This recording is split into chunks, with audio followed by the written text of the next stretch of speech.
Students, मैंने अपने इससे पहले के वीडियो में आप लोगों को भारतीय संसद के कार्य एवं शक्तियाँ एवं भारतीय संसद के उच्च सदन राज्यसभा के बारे में बताया था।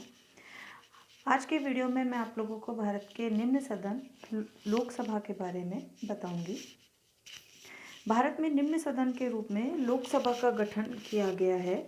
लोकसभा जो है वो जनता के द्वारा चुने हुए प्रतिनिधियों के द्वारा गठित एक सदन है, जिसमें जनता के प्रतिनिधि निर्वाचित किए जाते हैं।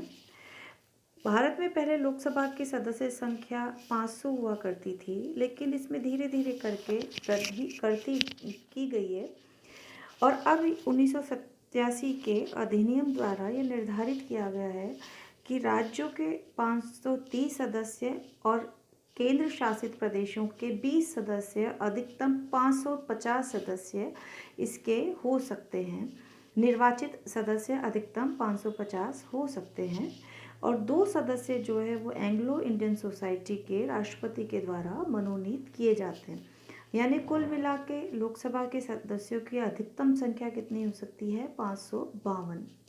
वर्तमान में इसके सदस्यों की संख्या 545 है, जिसमें से 543 जो सदस्य हैं वो जनता के द्वारा चुने जाते हैं और 2 जो सदस्य हैं उनका निर्वाचन या उनका मनोनयन किया जाता है, जो कि एंग्लो इंडियन सोसाइटी से संबंधित होते हैं।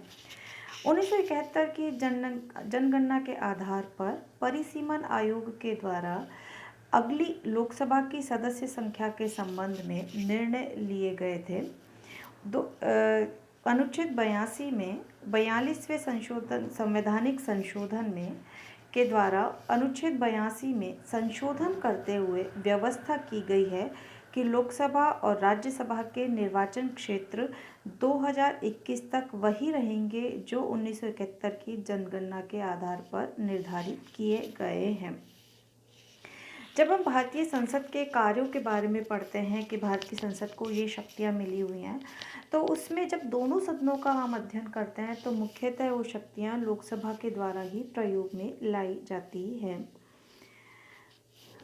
संविधान में लोकसभा के सदस्यों के निर्वाचन के लिए कुछ योग्यताएं निर्धारित की गई हैं।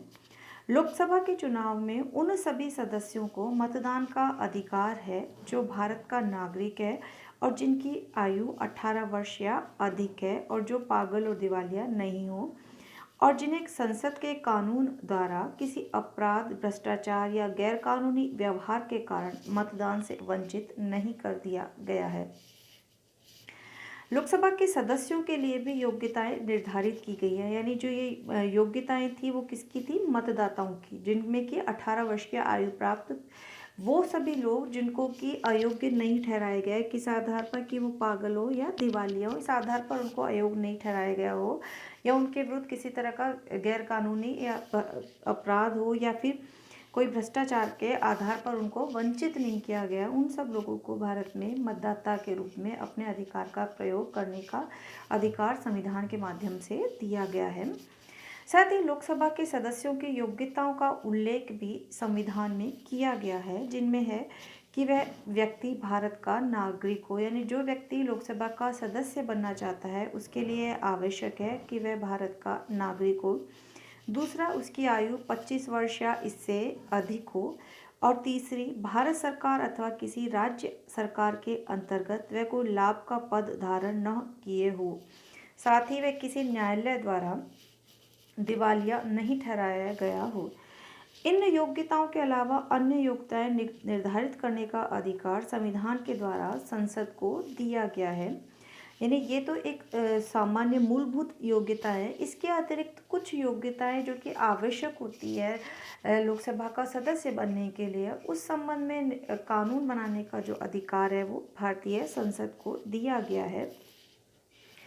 इस अधिकार के अंतर्गत संसद ने 1951 में जन प्रतिनिधित्व अधिनियम पास कर संसद सदस्यों के लिए कुछ योग्यताएं निश्चित की है या कुछ योग्यताएं आवश्यक मानी हैं, जैसे कि अनुसूचित जातियों से संबंधित सुरक्षित स्थानों के उम्मीदवारों के लिए ये आवश्यक है कि वे अनुसूचित जाति के सदस्य हों इसी प्रकार जनजाति से संबंधित सुरक्षित स्थान के उम्मीदवारों के लिए आवश्यक है कि वह जनजाति के सदस्य हों।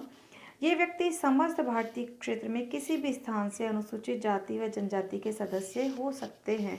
यानी जो SC ST के लिए रिजर्व्ड सीट होती है उनके लिए आवश्यक है कि वो उसी कैटेगरी के होनी चाहिए या उसी श्रेणी के व्यक्ति होना चाहिए जो कि उस उम्मीदवार के रूप में खड़ा होना चाहता है। अन्य किसी स्थान से उम्मीदवार होने के लिए भारत में किसी भी संसदीय निर्वाचन क्षेत्र का निर्वाचक होना आवश्यक है, अर्थात किसी भी निर्वाचन क्षेत्र से उसका मतदाता सूची में नाम होना चाहिए।